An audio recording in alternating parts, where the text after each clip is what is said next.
जुलाई 1946 ओडो island.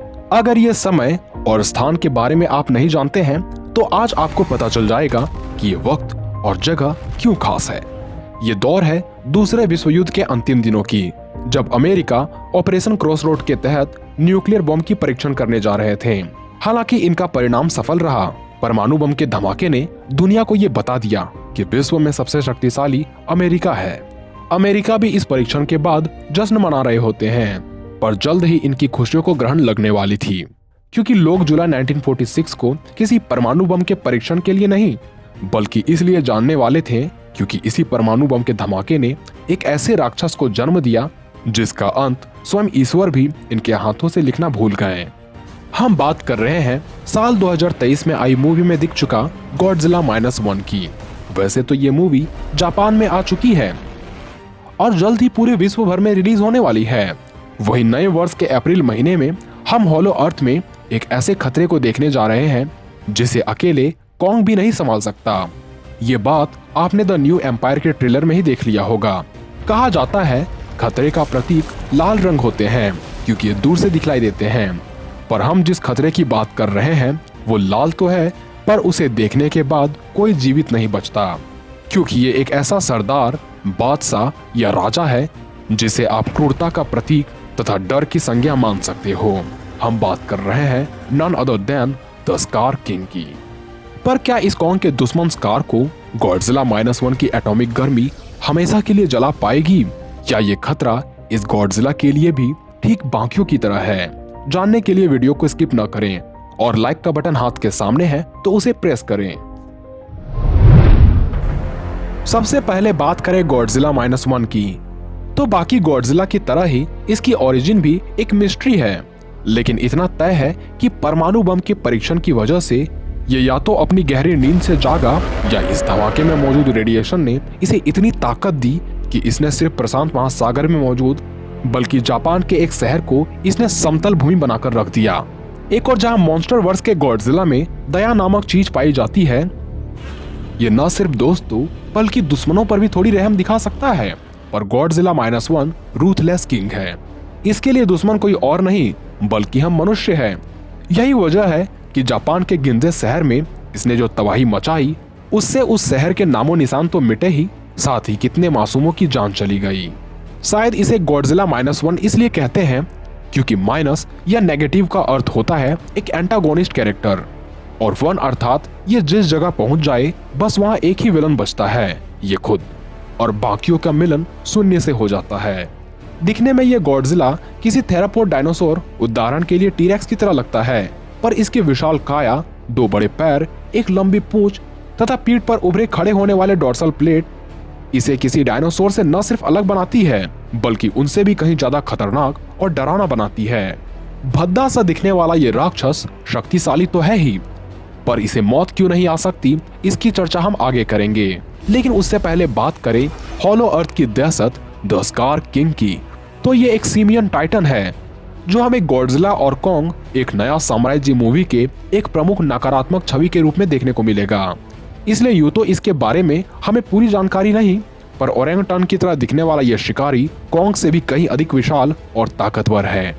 यूं तो नीली आंखों को काफी खूबसूरत माना जाता है, लेकिन स्कार किंग की आंखों की नीली रोशनी खूबसूरती नहीं बल्कि विनाश का प्रतीक है।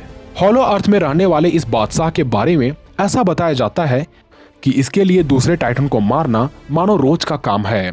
यही वजह है कि इसने अपने घर के द्वार पर कई कॉन्ग के सिर के कंकालों को सजाया है और उनकी रीढ़ की हड्डियों से अपने कंधे पर लटके एक हथियार बनाई है। इसकी गर्जना, अल्फा नेचर और क्रूलिटी दुश्मनों पर इस हद तक असर डालती है कि गॉडजिला और कॉन्ग एक साथ मिलकर ही इसकी ओर आने की हिम्मत कर पाते हैं। कॉन्ग से भी अधिक चतुर ये टाइटन यूं ही हॉलो अर्थ का शहंशाह नहीं है। इसके इशारों पर खोखली दुनिया में प्राण है। इसके इशारों पर ही शिकारी डेथ जैकल्स किसी को भी नोच खाने के लिए कूद पड़ते हैं, और इसके आज्ञा के बिना गलती से कोई इसके इलाके के आसपास आ तो जाता है, पर जाना इसकी मर्जी में लिखा होता है।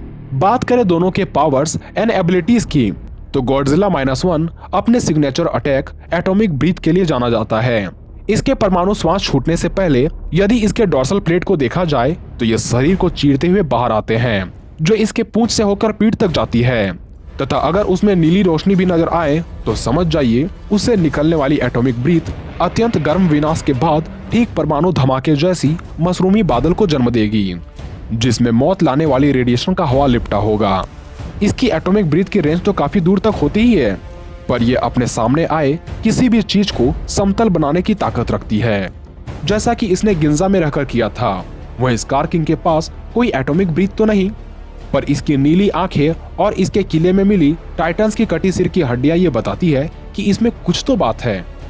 पूरे होलो अर्थ में ऊर्जा का बेहिसाब भंडार भी हमें बताता है कि स्कार किंग इस ऊर्जा को सोख कर कोई घातक हमला कर सकता है, और ये गॉडजिला -1 के एटॉमिक ब्रीथ जितना विनाशकारी होता होगा इसकी उम्मीद वैसे तो काफी कम है, पर जल्द ही इसके बारे में हमें पता चल ही जाएगा। बात करें दोनों के फिजिकल कैपेबिलिटीज की, तो ओडो आइलैंड के लोक कथाओं का ये जीव म्यूटेट होने से पहले ही शारीरिक रूप से इतना सामर्थ्यवान था कि इसने जापानी एयरबेस पर अपनी शारीरिक ताकत का प्रदर्शन किया, और इसने बड़े ही सरलता से सैनिकों को कुचलकर उन्हें अपने जबड़ों से काटकर उन्हें अपने मुंह से फेंककर या अपनी पूंछ से मार डाला।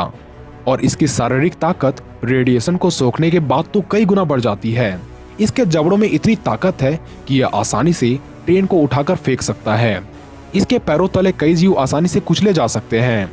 इसकी पूंछ का एक झोंका इमारतों को ध्वस्त कर सकती है, और इसके हाथ भी काफी फंक्शनल होते हैं, इसलिए ये अपने हाथों का इस्तेमाल करके किसी भी जंग को लड़ सकते हैं। वहीं द्वंद्व के मामले में स्कार का भी कोई जवाब नहीं, ये ज्यादातर लड़ाई फिजिकली ही लड़ता है।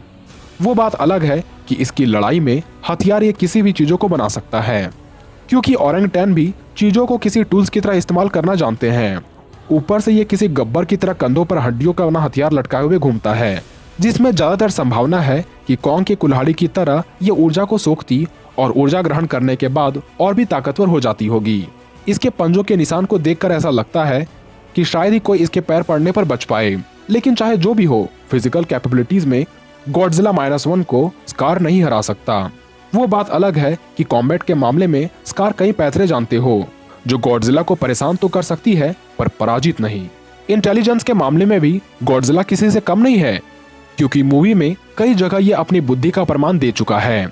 जब ओडो आइलैंड में मिलिट्री इस पर हमला करने वाली होती है, तब ये भी अटैक मोड पर आ जाता है और सभी के कहानियों का अंत कर देता है, और अपने म्यूटेशन की वजह इंसानों को ही मानता है, क्योंकि इसे समझने में देर नहीं लगती कि परमाणु धमाका कौन कर सकता है। पर जो इंटेलिजेंस स्कार किंग के पास है, वैसी बुद्धि गॉडजिला -1 के पास नहीं हो सकती। स्कार हॉलो अर्थ पर सिर्फ जीता ही नहीं, बल्कि ये भी फैसला करता है कि कौन जिएगा।